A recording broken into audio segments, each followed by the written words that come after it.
Mayong adlaw kanyang tanan mga ka-dear friends. Kini na usab ang inyong ubos nga lagad nga si Papa Joe. Ug sa pagbasa nato nini atong tampo karon, naatol kini sa Miyerkules Santo, Holy Week. Ug ang atong episode karon nga pinadaso sa ato ang YouTube subscribers haom sa mga selebrasyon karon nga Holy Week, ang siyam ka kandila. Kamo, doon na ba mo'y mga tahas o mga pagtutuo nga pagabuhaton kada Semana Santa? I'm sure nga doon na yo'y usan ninyo nga nagtanaw karon nga makarelate niya ni atong storya. Sa itong mga kaigsunan diha nga wala pa makasubscribe, please subscribe and click the notification button para ma-notify mo sa mga bagong istorya nga itong i-dalit diya kaninyo. And of course, sa mga nangita sa mga daan natong istorya, madungog usab na ninyo sa Katabi with Ate Gems. Kung ganahan sa mga mupadana sa inyo ang kaugalingong istorya para magahatag og inspirasyon sa ato ang mga kaigsunan all over the world, pwede na ninyo ipadangat sa papajoesuperb@gmail.com. And i-check lang nyo to ang video description below na di atong email ad. And special thanks also sa ato ang amigo, higala, ka-dear friend nato nga nagbuhat sa ato ang theme song, si MC Joseph. I-check lang ninyo sad ang iyahang YouTube channel or ang video description below na dito ang link sa iyahang YouTube channel. So dito maglangay o ganiya na ang sugilanon sa ato ang sender nga si Luis. Diri lang sa Dear Papa Joe Stories. Oh Dear Papa Joe, tagapayo ng puso. Sa bawat kwento, ikaw ang sandalan ko. Sa pag-ibig, sa sakit, sa pangarap at saya, ikaw ang tinig ng bawat nag-iisa. May iniwang sugat, may bagong simula sa mga liham. Hinahanap ang pag-asa sa bawat kwento mong pinakikinggan. May aral at saya na hindi malilimutan.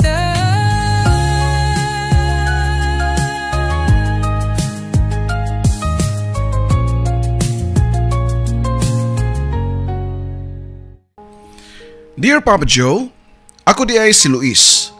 Usa ka ordinaryong tao nga nagpuyo layo sa kasamok sa dakbayan. Dapit sa bukid pero dili layo sa baybayon.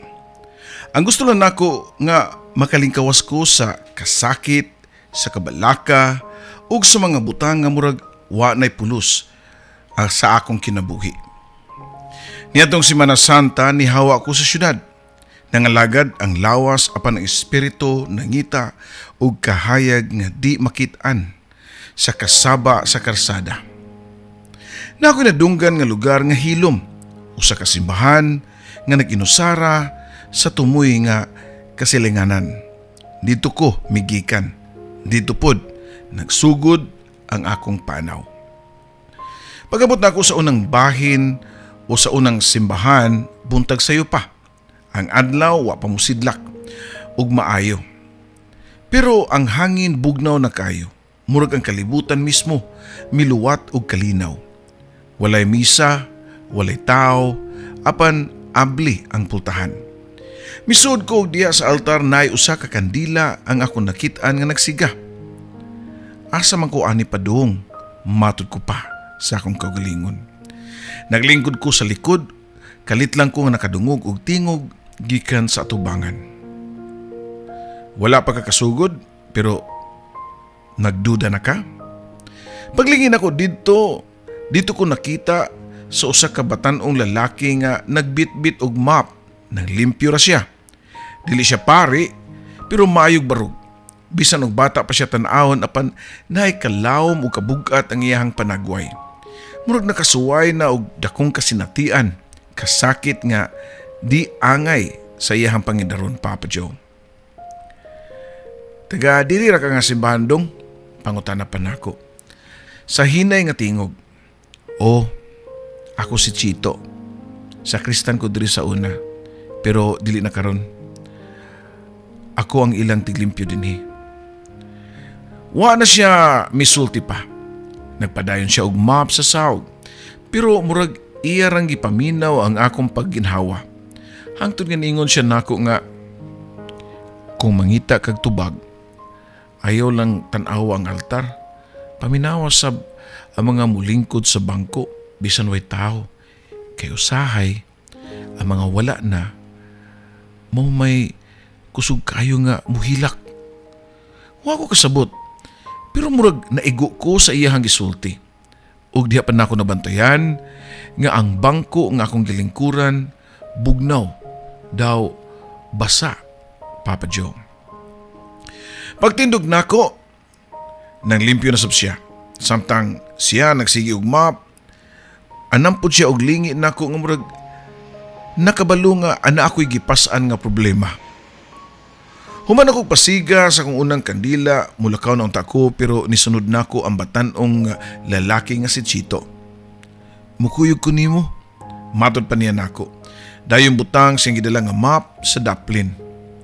Ug tuod man nang lakaw mi si Chito, hilom lang, padung sa sunod nga simbahan. Wa siya mangutana unsay akong gipangita. Ug ako sab, wa sa kong mangutana og unsay iyang gipas-an. Apan ang among kahilom, murag nakasabot mi sa usa. Ang simbahan nga among giadtuan karaan na, gikan pa kuno to sa panahon sa Katsila. Sa gawas, napay mga lamat sa pader. Sa sulod, mas bugnaw. Ug ang kandila nga nagsigas altar, duha ka buok. Murag duha ka espiritu nga nagatubang. Nganong duha man ang kandila diri? Pangutana pa nako ni Chito sa hinay nga tingog. Kaya ang simbahan, gitukod kuno na sa duha ka man nag-igsuon. Apan sa tunga-tunga silang pagtukod, nag-away. Hangtod sa katapusan, wa na sila magkasinabot. Wa ko makasabot kung unsay kalabutan ni ini nako. Hangtod kalit ko nga nakanauna sa kong igsuon. Dugay nami nga way klaro nga panag-istorya. Tungod lang sa yuta nga kabilin sa among ginikanan. Mitindog ko, muduolon ko sa altar apan mihunong ko. Kay nasayod ko nga ang altar dili lang para sa pag-ampo. Usahay, para sab sa pag-ila nga doon na kitay sayop. Pasaylo ako. Hilom na ko nga gipamong. Wa ko kay balo kung para kang Chito ba sa magigsuon nga nagtukod ng simbahan o para sa akong kaugalingon, Papa Joe.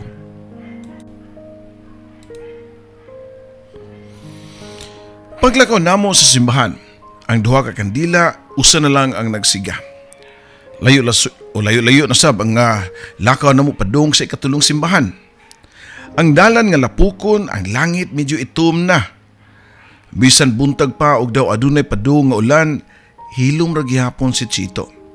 Dili pareha sa unang duha ka simbahan nga siya ang pirming musulti og mga kaagi o mga kasayuran. Pagabot na mo sa gamay ra nga simbahan bago patawon tanawon. Pero naa sa daplin sa kakahuyan. Ang pultahan gitabunan lang og habol nga puti. Wa ko'y nasabtan nga nung habol pero pagsud na mo hugaw ang sahog. Nganong murag wa may nang limpyo ani Chit. Wa na siya nitubag. Sa kalit lang, wa na siya milingkod. Nilakaw siya patbang sa altar dayon nitindog sa tunga-tunga. Nagtanaw sa bangko nga nasa kilid. Usara ka buok nya gubaon pagyud. Diri ko una nakadungog og tingog. Diri nagsugod ang tanan. Nagkurog ang tingog ni Chito. Ha? So nagipanulti ni mo, Chit? Lain na pud na nga istorya? Pangutan ko pa niya. Kaya sukarmi nga nagkakuyog sa among panaw sa matag simbahan, siya mo'y tabian kayo. Bisan unsa na lang nga kaagi sa mga tao ang iyahang isulti din kanako. Kada Domingo, moriyog ko, magdala ko buwak para sa kuang mama. Matod pa niya nako. Diri ay sa simbahan nagpuyo imong mama. Pangutan ko pa niya. Patay na nga ako, Mama Luis. Pero niya tumbuhi pa siya. Ani siya magsimbahan. Iya kong dadon pero di ko mutuon niya. Di ko magsimpa-simpa. Di gani ko ginamusod. Sa gawas na ko magpaabot niya. Nisulti si Chito nga di siya usa ka maayong anak sa una. Madlungon ug di mo eskwela.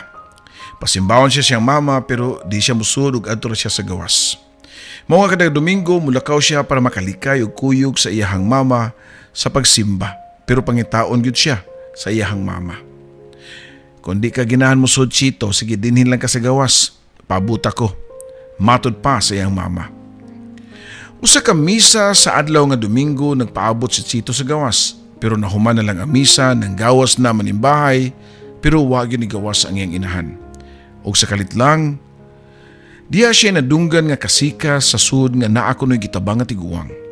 Nidagan og kusog kayo si Chito sud sa simbahan og mao pagkatoy unang tunob niya sa simbahan. Kay di man gyud siya musud sa una. Og didto iya nakit-an ang iyang inahan nga gipahigda sa lingkuranan og gipaypaya na sa mga tao, Papa Joe.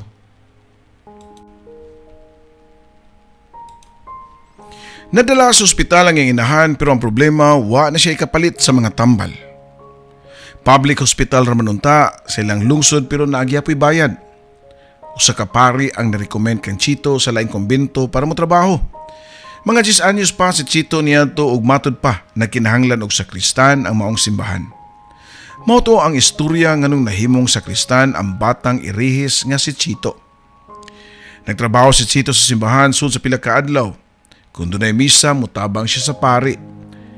Nahimo siyang sakristan pero walay misa, o kung may misa, sugo-sugoon siya sa pagpanlimpyo sa bisang unsa na lang nga trabahoon. Usa ka semana nilabay na dawat na ni Chito ang iyang sweldo. Dali siya niadto sa public hospital kundi na-confine ang inginahan. Pero pag-abot niya, natagbuan niya ang igsuon siyang mama ug mga igagaw nga nagbalita niya nga patay na ang iyang inahan. Nidagan og kusog kayo si Chito. Way tumong ang iyang pagdagan pero murag dunay gahom nga nagdaan niya didto sa simbahan nga maoy pirming adtuan siyang inahan. Naghilak nga nagkutlo si Chito sa mga saag nga buwak sa bumbil sa gawas sa simbahan. Iyang gikutlo og nisud sa simbahan. Giduol niya ang bangko nga gubaon nga maoy iyahang makit-an gikan sa gawas nga paboritong nga lingkuran sa iyahang mama. Gipatong niya ang buwak sa bangko. Naghilak kay wa man lang siya makapangayog pasaylo sa inahan. Puros kaguol ra ang iyang nahatag sa inahan. Gisugdan sa dili pagsulod sa klase hangtod nga ni undang siya sa iyang pagtungha.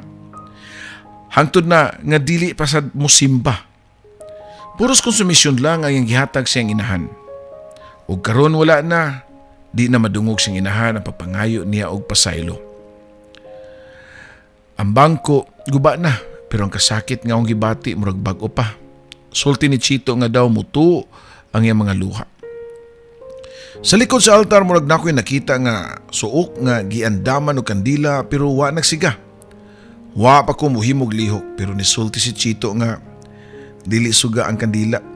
Luis, dili tanang kahayag. Angay pa sa atanang panahon. Ug sa kuno samtan gikan niya nga di tanang kasakit kinahanglan sulbaron dayon.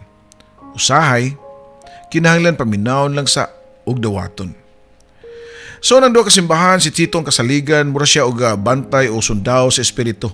Pero karon nakita na ko nga naapod siya gipasaan nga iya nga problema. Nakita ko nga dili lang altar ang puti, dili lang ang bangko ang guba, kundi ang party siyang kalag nga naghuwat pa nga mapasaylo. Wow kasabot kung unsay akong papel ani. Dili ko pari, dili ko angay moingon nga ampo lang. Pero kabaw ko nga wa siya nag-inusara. Kaysa mong panaw murag usarami nga dunay giapas. Ang panabang nga way sulti-sulti ug ang pakig-uban nga way hukom. Way judgment. Kaya ang tinud-anay nga kaayo og pakig-uban kanang klase sa presensya bitaw nga di kinahanglan og mga pung aron makahatag kag kalipay o kalig-on. Ug wa nagtan-aw sa imong mga sa o kakulangan. Nakunahon ako nga basin kini di ay ang tinuod nga kahulugan sa Semana Santa, Papa Joe. Ang pagpaminaw sa kasakit sa uban. Padung na unta mi sa ikaupat nga simbahan ug naglakaw mi gihapon. Daplin sa dalan. Duol sa kapunuan sa mangga, nami nakita nga babaeng tiguang nga naglingkod ug nagputos og sinina nga daan. Wa siya nangayo pero nagtanaw siya sa mua ug nakita namo sa mong mga mata. Murag kabalo siya nga gikan mi sa simbahan. Matod pa niya nga, dili lang ang simbahan na nakinahanglan og panglimpyo. Iyang gisulti rin na kanamo, murag tubag sa mga pangutana nga wa pa gani namo gipamulong Papa Joe. Unsa man ang nagkinahanglan og limpyo daynay, pangutana pa ni Chito og hinay ang tingog niini. Ang mga huna-huna nga way klaro, ang mga kasing-kasing nga daghan pag mga pangagpas.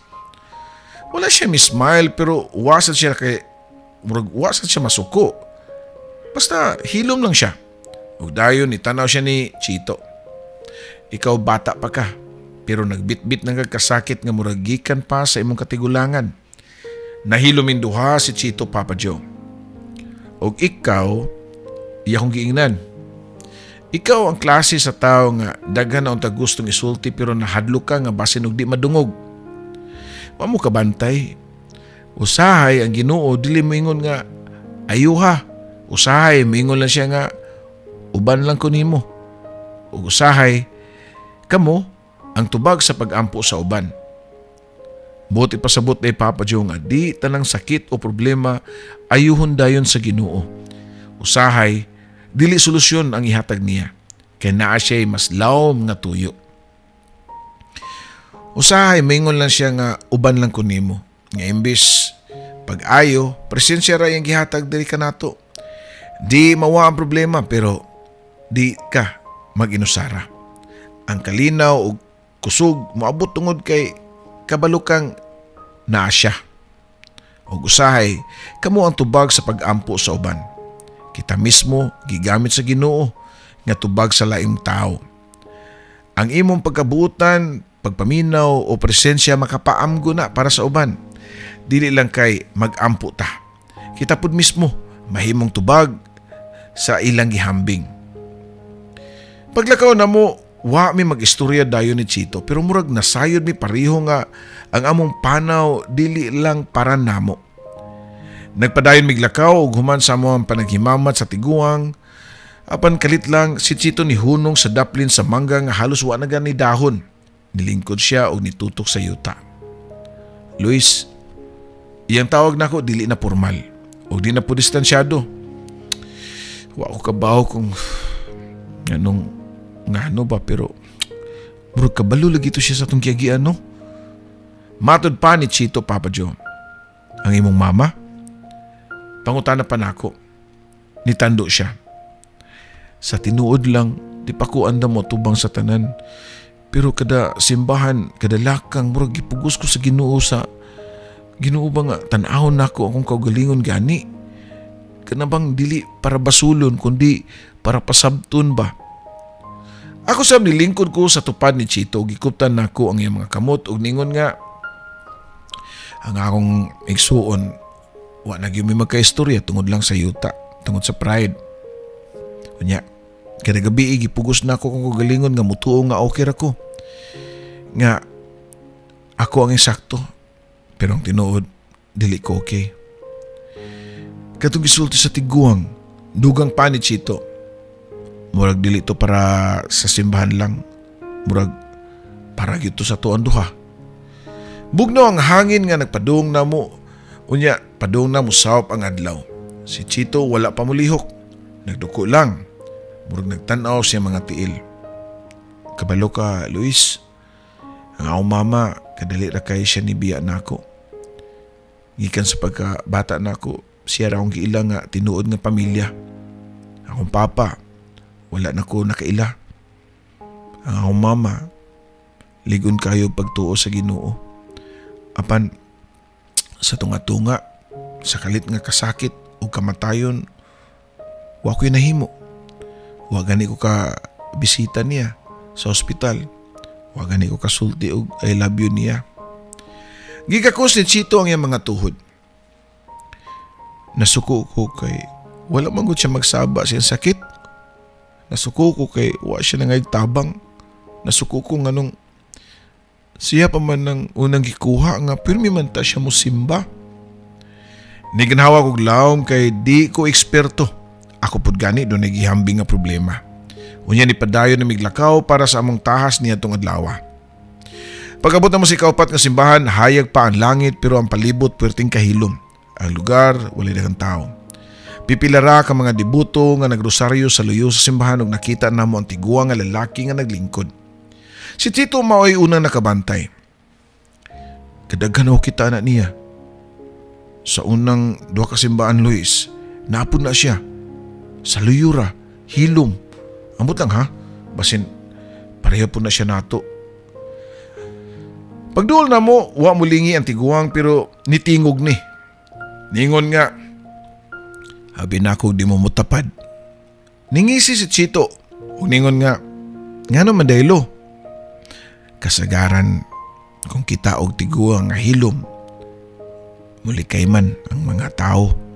Murag mahadlok sila nga makadungog sa tinuod nga kahilom. Nilingkod ko sa tapat sa tiguang Papa Joe, among gipatungan ni Chito. Nga nang di amang karilo. Mitutok lang siya sa altar. Niya ako kay doon ako'y gusto nga madungog. Unsa may imong gipaminaw di ay? Pangutana pa ni Chito. Ang akong kalagot. Hinay-hinay na nga nahimong pasaylo. Ang akong kasakit kada adlaw nga naganamanam nagkawa. Nahilo minduan ni Chito kay lawom kayog mga pung ang maong tiguang Papa Joe. Na ako'y anak. Dugang pa niya. Wa namin nagkita. Nahitabo ang butang nga hangtod karon. Di na ako masabtan kung kinsay na sayo. Ako ba? Siya ba o kaming duha? Kada gabi muhari ko diri kay gusto ko nga mailhan ako balik ang Ginoo. Dili lang ingon nga Diyos kundi ingon nga usa ka amahan nga nagmahal, nagatiman og nagiya sa iyahang mga anak.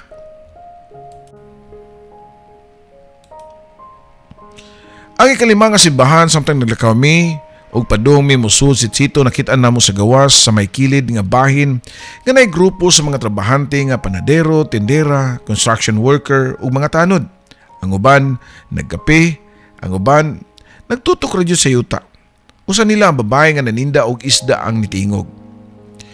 Ang simbahan ra gyud unta ang among kalipay kada semana. Diri ra mi makapahuway matag Domingo sa simbahan. Diri ra gyud pero usahay bisan ang pag-ari diri murag lisod na kay usahay bugat na ang among paminaw sa lawas. Murag kapoy na mo ri tungod sa kakapoy sa inalaw-adlaw nga panginabuhi og mga problema. Si Chito ang nitubag sa mga babae, Papa Joe, og nangutana nga ngano man day nang? Walay kasiguraduan ang among kinabuhi. Wa mi kabalo og unsay may tabuog ma. Usahay makakaon mi, usahay gutom. Mabuhi lang matag adlaw. Pero lisod gyud, nag-eskwela pa nga among mga anak. Pero basin mapugos na silag undang kay lisod kayong kahimtang o kuwang ang oportunidad. Sa akong nasabtan sa mga babae, Papa Joe, nga kinabuhi sa pobre nga pamilya nga bisan pa man og kabalo ang ilahang mga anak, kugihan og naitaas nga damgo pero kung kuwang gyud og swerte og suporta sa palibot. Sakit pero mao ni ang realidad sa kadaghanan. Og ang tan-aw sa kauban o ang tan-aw gani sa uban namo kay kami pay sad-an sa among kahimtang. Pero wa sila kabalo nga kada buntag mubangon mi para lang makapadayon nga mabuhi. Ang among istorya lahi sa inyong istorya. Sulti pa nako sa babae. Lahi-lahi tag kinabuhi. Lahi ang among kasinatian sa inyo. Usapon sa mga trabahante nga lalaki nga medyo tiguang na ang ningon nga ang simbahan among padulngan. Adto mi moadto sa simbahan. Kay maunay among kadangpan, maunay among kasaligan kung lisod na kayo. Pero hinawat unta nga ang simbahan di lang kutob sa sud sa simbahan, di lang sad sa sermon o mga istorya nga madungog diha. Hinawat nga gamiton sa Ginoo unta ang ubang tao aron paminawon mi og matabangan sad mi sa mga sitwasyon. Ang mga pulong murag gikan sa tao nga dugay na kinahanglan og tabang. Nangita siya og tinuod nga mutabang nila. Dili lang sa spiritual nga paagi kundi sa aktual nga makahatag og tabang sa iyang kalisod sama sa kwarta. O sa among pagpasiga sa kalima nga kandila among gibati, dili lang kagaan sa among gipas-an nga kasakit, kundi hasta na pud sa babae nga naninda sa gawas, ang mga trabahante, ang mga construction workers nga wa na musud sa simbahan. Para nila, igo na nga makaduol sila og makapaminaw sa misa dito lang sa gawas sa maong simbahan. Pag-abot namo ni Chito sa kaunom nga simbahan, nakita nako si Chito nga naglingkod sa kilid ug nitapad ko niya. Unya ningon siya nako nga, "Luis, kung wala pa siguro kumuhunong og eskwela sa una no, basin lahi na akong kahimtang karon. Di siguro ko janitor, basin manager pa ko. O di ba ka pulis o mekaniko." Gitutukan nako ang kandila, Papa Joe. Ug ningon nga, "Kabaw ka, Chito, di pa ulahi ang tanan. Kabata pa nimo. Pwede pa ka mapadayon ng eskwela. Na may ALS, na TESDA. Ayaw nungay mong damgo kay samtang buhi pa. May pag-asa." "Mao ba, Luis? Ikaw sa may damgo nimo?" Pangutana pa ni Chito. "Ako? Ganahan ko mahimong maestro. Kanang sa bukid nga eskwelahan ba, at ko gina magtudlo kana sa mga gagmayng bata. Pero nga akong mga ginikanan, di ko makadato. Nila ana og makadato ang pagkamaestro. Kung dili ang magnegosyo. Mo ni karon nga usan ako ka negosyante sad." Nagsugod na ang kangit-ngit ang langit sa dihang niabot mi si Chito sa simbahan sa baybay. Ang hangin sa dagat medyo bugnaw na ug ang kahayag sa kandila sa altar naglihok-lihok tungod sa hangin nga nisud sa bintana. Sa daplin sa simbahan nagtanaw si Chito sa kalalaki nga nagtindog lang. Nagtutok sa altar pero wa gyud kini magampo. "Dili siya Katoliko?" Pangutana pa ni Chito.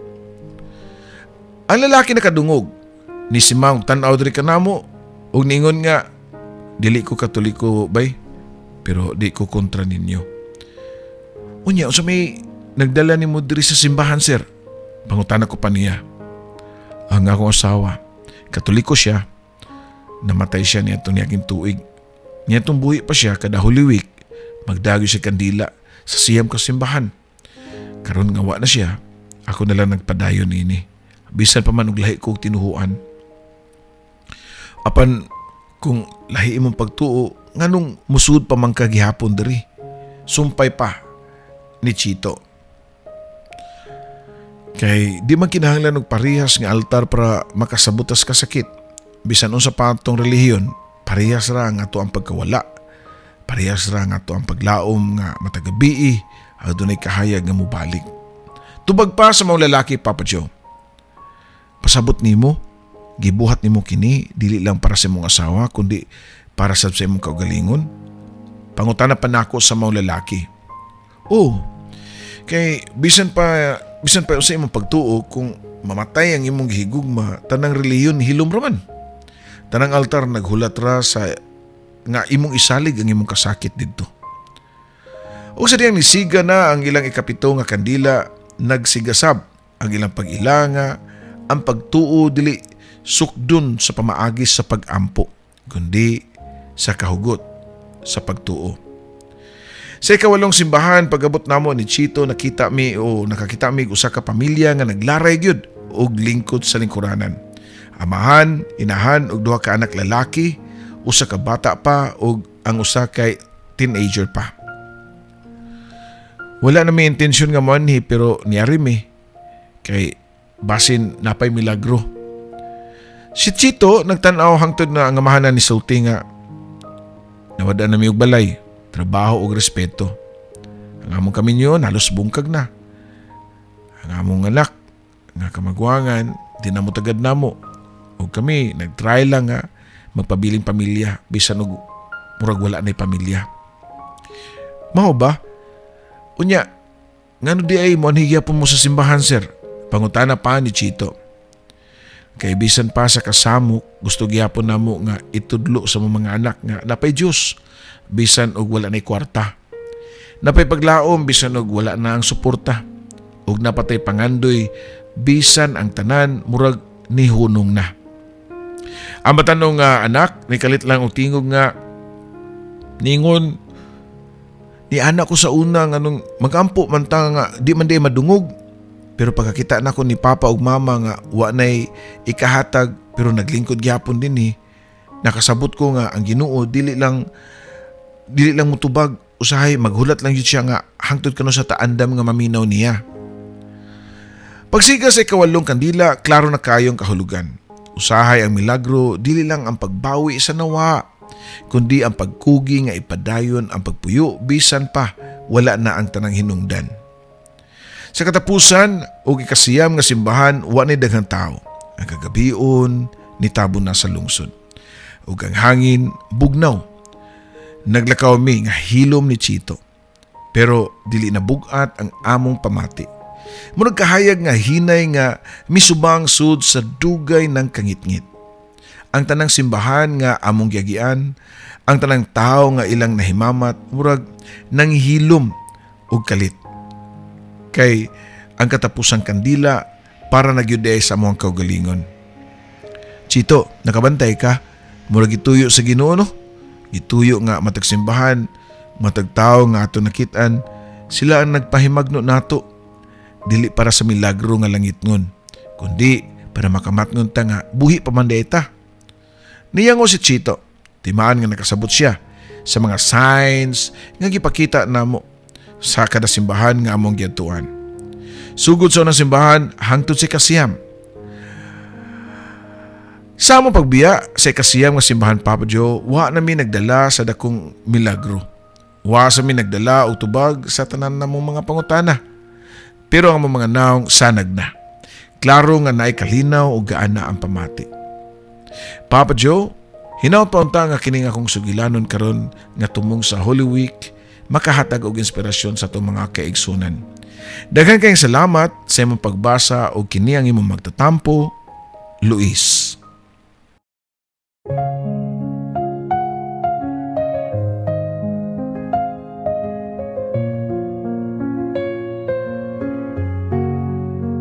Sa bawat liham na aking sinulat, puno ng lungkot, saya at pangarap.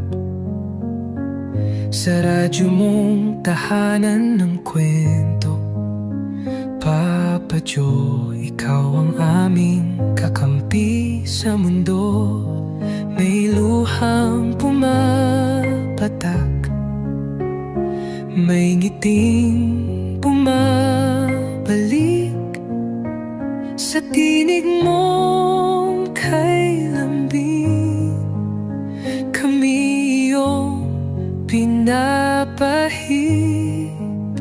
O dear Papa Joe, tagapayo ng puso. Sa bawat kwento, ikaw ang sandalan ko. Sa pag-ibig, sa sakit, sa pangarap at saya, ikaw ang tinig ng bawat nag-iisa. May iniwang sugat, may bagong simula sa mga liham. Hinahanap ang pag-asa sa bawat kwento mong pinakikinggan. May saya na hindi malilimutan.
nagbibigay pag-asa sa bawat buhay. Kahit saan man kami dalhin ng mundo, ikaw ang kaibigang laging nandyan, Papa Joe.